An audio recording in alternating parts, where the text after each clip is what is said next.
యేసుక్రీస్తు మహిమైన ప్రకటన గ్రంథం ప్రారంభం.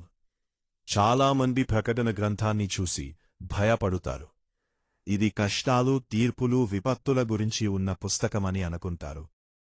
కాని ప్రకటన గ్రంథం మొదటి అధ్యాయం మనకు ఒక గొప్ప సత్యాన్ని చూపిస్తుంది. అది యేసుక్రీస్తు యొక్క మహిమను తెలియజేస్తుంది. శిలువపై మరణించిన అదే యేసు ఇప్పుడు మహిమగల రాజుగా పరలోకంలో రాజ్యమేలుతున్నాడు. ఈరోజు మనం ప్రకటన 1:20 వచనాలను సులభంగా మరియు లోతుగా అర్థం చేసుకుందాం. యేసుక్రీస్తు ప్రకటన 1-3 వచనాలు. ఈ గ్రంథం ఇలా ప్రారంభమవుతుంది.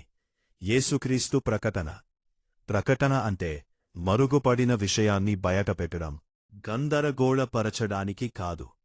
ఇది దేవుని యోజనను తెలియజేయడానికి రాయబడింది. ఈ సందేశం ఒక క్రమంలో వచ్చింది. దేవుడు, యేసుక్రీస్తు, దేవదూత యోహాను, సంఘం. దేవుడు యేసుకి ఇచ్చాడు.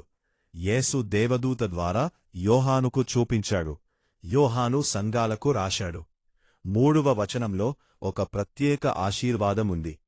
ఈ గ్రంథం చదివేవాడు, వినేవారు, దానిని పాటించేవారు ధన్యులు. ప్రకటన గ్రంథాన్ని చదివేవారికి దేవుడు ప్రత్యేక ఆశీర్వాదం ఇస్తాడు. 7 సంఘాలకు శుభాకాంక్షలు. 4-6 వచనాలు.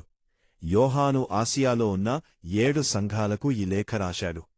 ఆ కాలంలో క్రైస్తవులు చాలా హింసను ఎదుర్కొన్నారు. అయినా యోహాను వారికి ఇలా చెప్పాడు: మీకు కృప మరియు సమాధానం కలుగును.